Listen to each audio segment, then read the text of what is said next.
Maycee. So quiet. It is.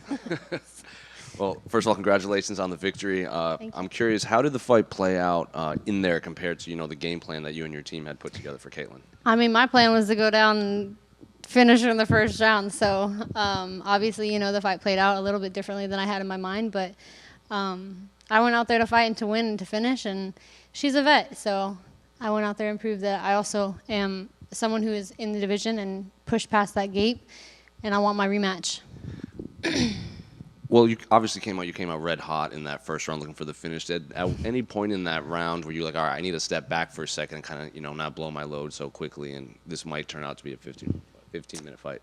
No, I mean, I was prepared to go all 3 rounds, whether I needed to or not. And I'm going to give it everything I got no matter what. So I definitely wanted to go out there and get the finish in the first round. And I know that I'm ready to continue to push no matter what. The commentary used phrases like, you were bullying her in there, especially against the fence. Good. Kind of holding her. So I guess, do you like that description of your fighting style? And was there anything in there kind of difficult with Katlyn in there? Because even though you were holding her, she was still trying to be as active as she could. I do love that they thought I was bullying her because that's exactly what I wanted to do. I think the only thing that she's a vet, right? So she was prepared in a lot of positions. I didn't feel like she was as strong as me, but she definitely had the length, and she had obviously that skill. So it's like a lot of things that I was wanting to do, she was ready for, and so I had to be like, okay, we have this step, then this step, then this step, So, but at the end of the day, I wanted to go out there, bully, and dominate, and that's exactly what I did. She obviously made a lot of headlines from her media day, kind of going over what she's been through over the last 12 months since her last fight. I'm curious, did you get to speak with her after? Because, that was a pretty emotional media day. I don't know if you were able to see it from Wednesday. I mean, to be honest, I haven't paid any attention to her media. I typically don't pay attention to anything other than going out there and imposing my own will on other people. So after the fight, the only thing we talked about was, now we can train together, is what she said to me. So I was like, oh, yeah, absolutely, I actually haven't gotten to go watch, so I'll have to go watch. And obviously you want that rematch with Alexa, but it was also announced that she's coaching the Ultimate Fighter with Valentina. So are you willing to maybe wait, or do you want to be active? Do you want to be on that card as maybe a backup just in case? What would you like the rest of your year to look like? Yeah, I think that given that it was announced that they're going to be having the trilogy most likely, I definitely want to be the backup for that fight.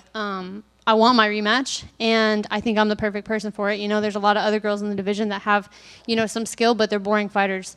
And I'm not a boring fighter, and I know that would be the main event, and that would be a title fight for sure. And it'd be a great one. So there's a big story behind that too. The rematch with Alexa Grasso would be huge. I don't know if I would necessarily wait. That's something I have to talk to Dana and Mick and Hunter and everyone about. So we'll be figuring that out soon. Well, last one for me. Regardless of whether it is Alexa or maybe the winner of Aaron and Manon, are you expecting at least a main event in your next fight? Because the commentary after said, from this point on, it's number one contender fights and main events for you moving forward. Yeah, absolutely. I think that I deserve a main event spot. I'm 14-2 now. I'm 25 years old, and I'm an exciting fighter. So I feel like I've worked my butt off to get to here. And I wanted to finish this fight, but it was an exciting fight, and I went out there and I proved that I belong here in that top spot and in that main event spot. So I don't know why we gave Manon and Aaron, 2 boring fighters, the main event spot, because I don't know if anyone really cares about that.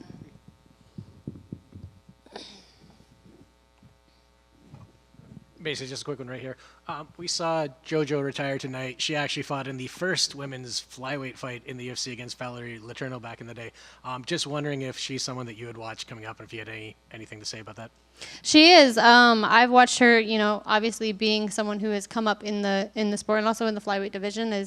I used to watch JoJo. I actually was a huge fan of hers before I was even fighting, and so to see her continue to fight and then also now retire she's a cool person, and I've hung out with her a few times, and I've gotten to be around her a few times. So I think that it's great. She had a great career, and she's definitely an inspiration to all female fighters. So I congratulate her on her entire career. Thank you. Thank you.